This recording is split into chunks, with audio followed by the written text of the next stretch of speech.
All right, same situation, different scenario. Now we have Kathy and Andy.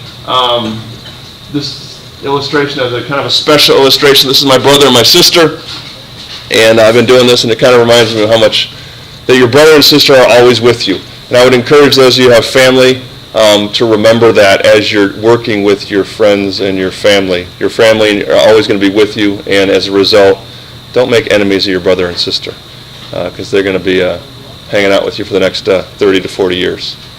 So, all right, so here they are. We have these two guys, Kathy and Andy, are going on trains. They're going in opposite directions. So let's draw a little picture up above. Who's faster? Which person is faster in our situation? Kathy. So make her line longer. So here's Kathy. Kathy spelled with an I. Then we have Andy. His line's going to be shorter because he's going slower. And what is their total distance?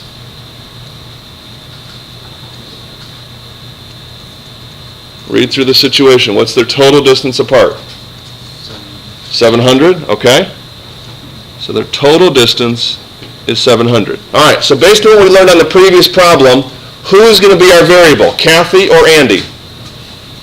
All right, so what's my variable I'm going to choose that applies to the problem? All right, so choose A. Like every good Canadian, choose A. All right, so A is the speed of Andy. Okay, so put your people in there. Andy, Kathy. What is Andy's rate? A. What is Kathy's rate in comparison to Andy? How much? Okay, so A plus 15 because she is 15 mile an hour faster. All right, what time is Andy traveling? 4. What time is Kathy traveling? 4. Okay, so take a minute, put what you think goes in those last two distance boxes. All right, see what you put in there. It should be pretty easy, similar to the last page. If you need to look back, look back. When you get the answer to either box, raise your hand. All right, Jalon, what's my first box? 4A, because it's rate times time equals distance. All right, the hard one now. Second box, somebody else. Kyle. 4 parentheses A plus 15. Okay, and then out to the side here, can you tell me what that is? 4A plus, can you multiply 15 times 4 in your head, anybody? 60. Good, Nate. All right, put a little note once again that says distribute. That error right there, guys, is the error that this problem always has from the people who make a mistake on this one. So don't slip on that. All right, what's my total distance? How far? 700. All right, so let's do our blanks. Blank plus blank equals total. What is my equation, Mr. Switek?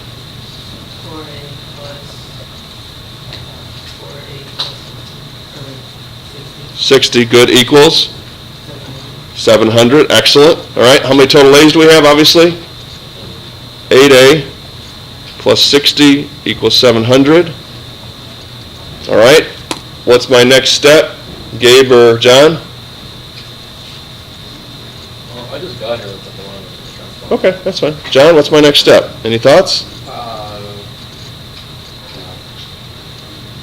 Felipe, Tim, go ahead.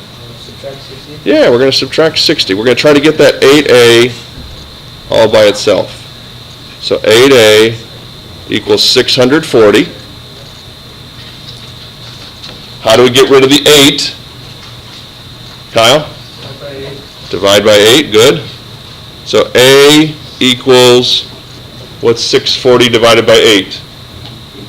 80. All right, so we need to answer the question. How do I answer the question? The question says, what is the speed of each train? So, Jalon, go ahead and answer my questions. Andy's train is 80 miles per hour. Okay. Okay. Kathy's train is how much? 95 miles per hour. Question, is that a realistic answer for a train speed? How fast do trains go? 60, 40, 80 miles an hour. Depends where. A train might go up to 100 miles an hour so long as they're out on the straightaways, on a long run. In the city, a train's probably not going to get over 35 to 40 miles an hour. So when you get your answers, make sure they're realistic. 95 is a realistic speed. One of the guys who's living with me is from China, and they say they have an express train in China that goes upwards of 150 miles an hour. So it's some kind of super fast train, and pretty cool. So, all right? So distance and opposite direction today. Now, if you notice about the assignment today, it is 4 problems. That's it. Now, here's the deal. As you notice this problem, how much space did we use to do this one problem? A lot. So I'm going to expect that on your homework, you're making a chart just like this. Right above that, you're defining your variable just like that. So if it takes, 2 pages or 4 pages, maybe you do 1 page per problem. That's perfectly fine. So on our homework, though, we want to stick to that same standard that's expected, all right? Don't worry about this 5C stuff down here. Just focus on the 5B stuff. That's what we're working on tonight. All right?